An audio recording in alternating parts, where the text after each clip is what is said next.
Muy pero que muy bien. Vamos con la segunda parte del pull tech. Vamos a sacar la correa de distribución y luego vamos a sacar el cárter y vámonos a chupona. Vienen varios tipos de útiles de calado para desmontar la correa de distribución de este motor. Yo el que más suelo usar es este porque nosotros casi siempre sacamos los culatines.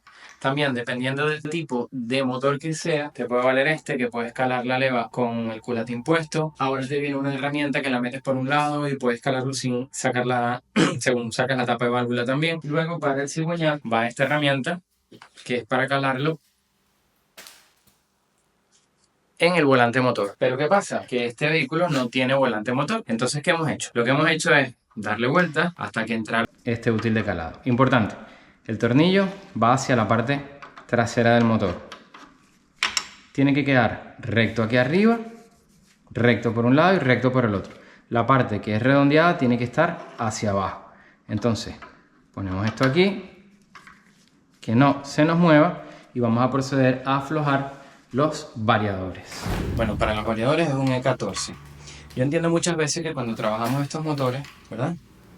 Pues tenemos ciertas dudas porque son motores frágiles, pero hay que tener mucha decisión a la hora de trabajar estos motores. Tenemos nuestro útil puesto aquí, tenemos en principio el calado del cigüeñal bloqueándolo y lo que hacemos es aflojamos con determinación, ¿vale? Sin ningún problema. Bueno, podía haber soltado primero y después soltaba esto, pero ya que estamos aquí arriba, pues lo dicho. Bien, tenemos los variadores sueltos. Vamos a soltar el tensor, el patín y el tornillo que coge este piñón de aquí. Bueno, iba diciendo que lo estamos haciendo bastante a la ligera, ¿vale? Cuando montemos todo, pues ya lo haremos con más detalle, pares de apriete y todo el rollo, ¿ok?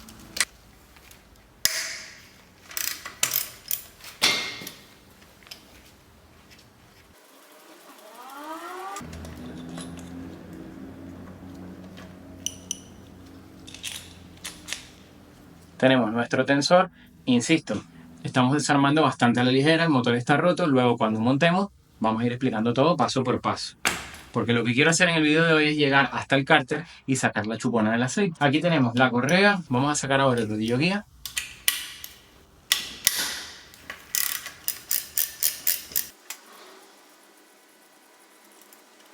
Rodillo guía.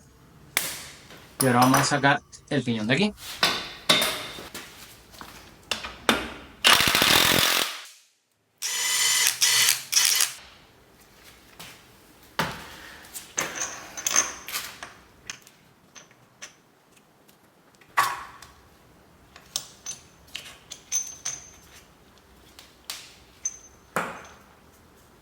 ¿Qué ha pasado aquí? Que como esto lo teníamos suelto de aquí, de tensores y de todos lados, pues se ha girado el piñón también. Pero esto lleva a una posición, no hay ningún problema, luego lo mismo. Esto se suele quedar ahí adentro, que también hay que retirarlo para montar nuestra correa. Bueno, pues ya tenemos la correa libre. ¿Qué pasa? Que algunos motores, era lo que decía, te permite pasar la correa a través del variador para sacarla.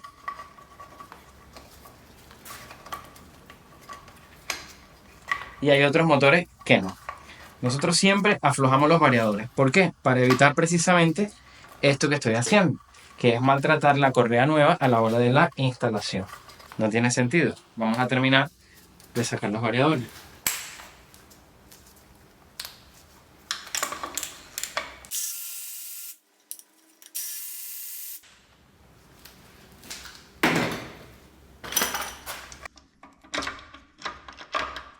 Tenemos un variador.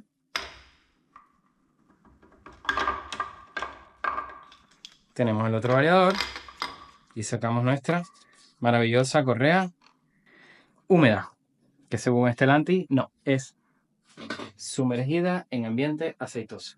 Bueno, bien, cuando hacemos una distribución de esta, ya lo dije en el primer vídeo, este retenedor hay que ponerlo nuevo, ¿de acuerdo? Para montarlo, pues, hay que pasar esto por aquí. Por eso es más cómodo que no estén los variadores.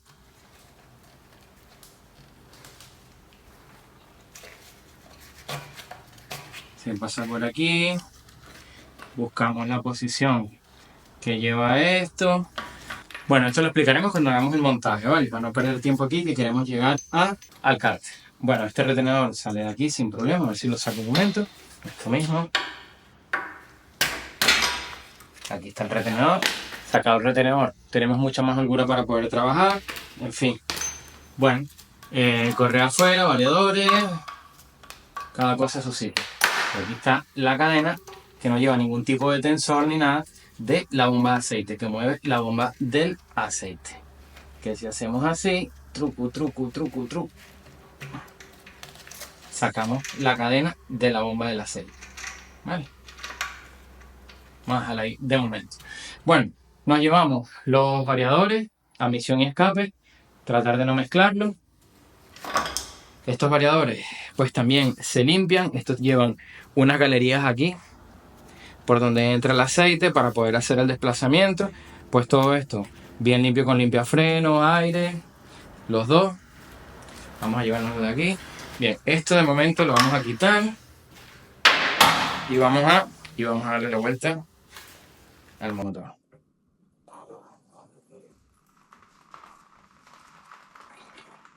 Ahí está.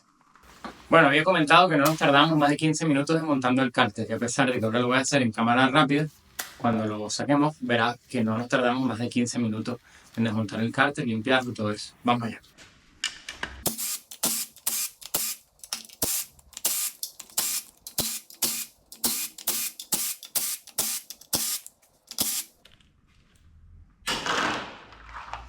Tornillito. Fraga, ya es muy fácil porque tienes el motor desmontado y claro, lo tienes en un banco de trabajo. Tontería, eso tú levantas el coche en el elevador y haces tru.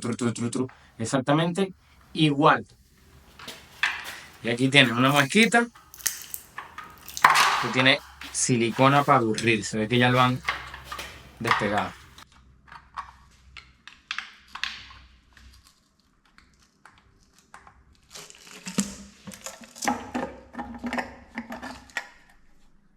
Ya está. Aquí viene lo bueno. Este es el problema. ¿Ves? La cantidad como de chapapote, que lo que son es residuos, que precisamente esto es lo que va obstruyendo todas las galerías de lubricación y por consiguiente todo lo que ocurre, que lo explicaremos. ¿Y por qué 15 minutos limpiando esto? Porque esto es coger el cepillo y le pasas aquí para quitarle todo el formador de junta y esto limpia frenos o una lavadita con gasolina en 0, lo tienes limpio, ¿vale? Y aquí está la famosa chupona de aceite, bomba de aceite. Aquí está la cadena que habíamos soltado, que es el piñón este de aquí. Y esta es la bendita chupona. Vamos a hacer un detalle de la chupona. Voy a traer un spray de limpiafreno que sirve para todo, menos para limpiar frenos. Y detallamos todo esto y seguimos. Bueno, una vez que tienes todo esto desmontado, esto es limpiafreno, aire. Limpiafreno, aire.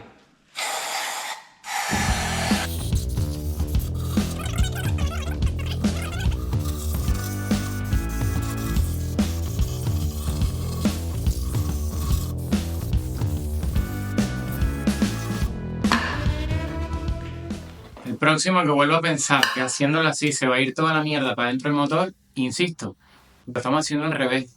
En realidad esto se hace con el vehículo levantado y esto está para abajo y nosotros estamos así trabajando, ¿vale?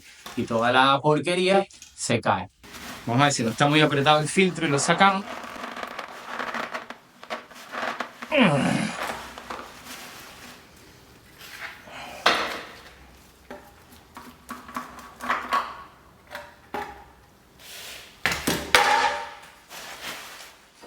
Porque esto también, obvio, hay que limpiarlo. Bueno, todo esto lo vamos a desarmar para seguir mostrando todas las cositas curiosas de este motor.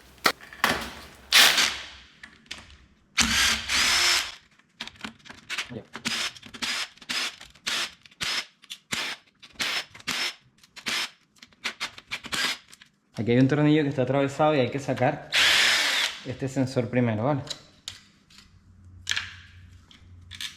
Y esto lo vamos a poner todo junto.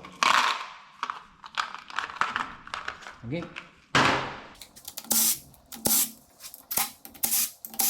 Bueno, a todas estas me estaréis preguntando, Fran, pero es que todavía no has dicho por qué se degrada la correa y qué es lo que pasa. Vale, pero lo explicaremos. Hay varias teorías, de hecho, y las tocaremos todas, las teorías, porque todas son válidas. De hecho, no es por una sola cosa que se degrada la correa, es un conjunto de cosas. Pero básicamente porque la correa no es compatible, por lo menos las primeras versiones no son compatibles con los aceites, o no dieron la respuesta que en principio daban. Llámalo que no lo probaron lo suficiente, que no hubo tiempo, que como tú quieras. Pero esa es la realidad, que la correa no cumple con lo que esperaban que hiciera, no hace lo que hiciera. ¿Y qué es lo que esperaban que hiciera? Que no se deteriorara, como ocurre con el EcoBoost, como ocurre con la Transicone. Ya lo he dicho que esto no es un invento de Stellantis, esto ya está inventado. El sistema de correa de transmisión por correas húmedas lleva muchísimos años en la ingeniería, muchísimos años. El tema es que esta correa como tal, el material con el que se desarrolló la correa, aunado a una serie de post-inyecciones que se hacen para regenerar el filtro de partículas, gasolina, aunado a unas tolerancias en los pistones que no estaban del todo bien como deberían estar, pues ha hecho que en el ambiente donde trabaja la correa, aparte del aceite que en sí la ataca, pues también entrará combustible. Entonces la mezcla del combustible con el aceite, con la correa que no es del todo resistente, digamos, en las primeras versiones, pues ha hecho un cóctel, vamos, fatal. ¿Ya vienen las correas mejoradas? Sí, vienen las correas mejoradas. ¿Podemos evitar todo este tema? La degradación de la correa la podemos evitar al 100%, no hay ningún problema, lo explicaremos durante el vídeo, en este o en el siguiente. Por ejemplo, los vehículos equipados con estos motores responden bien, los consumos no están mal, tampoco es que ¡wow, qué maravilla!, pero no están mal. En fin, ¿dónde se presenta el problema? Si logras controlar la degradación de la correa, pero tienes un consumo excesivo de aceite, ya ahí se complica. Pero ¿qué pasa? Que uno de los consumos excesivos de aceite es consecuencia de la correa, o la mayoría. Entonces, si controla que la correa no se te degrade, con la correa que viene mejorada, haciendo un engine flow, sacando una serie de cosas que vamos a explicar, pues bueno, en principio no deberías tener problemas de consumo de aceite. Porque el consumo de aceite, y abrimos otro melón, uno de ellos viene porque al degradarse la correa y todas esas partículas que están ahí en el cárter, todas estas partículas que nosotros las vemos en forma de lodo, pero que también se hace como una especie de purpurina, de escarcha, como de láminas, como si fuesen como escamas de pescado muy chiquititas. Pues cuando eso va circulando por todas las galerías de lubricación, también llega a la parte alta de los pistones. Y cuando se mete en el aro de lubricación de los pistones, hace que el aro gripe. Entonces, cuando el aro gripa, se queda contraído, o sea, se queda ahí atascado, y hace que todavía se cuele más combustible hacia la degradación de la correa y por ende que consuma aceite porque lo quema. Y entonces ya después vienen problemas de emisiones con los catalizadores, se tupe más el filtro de partículas, pues más regeneraciones, pues peor, y ya es una... ¿Cómo es eso que se muerde la cola? Bueno, vamos a sacar el precárter.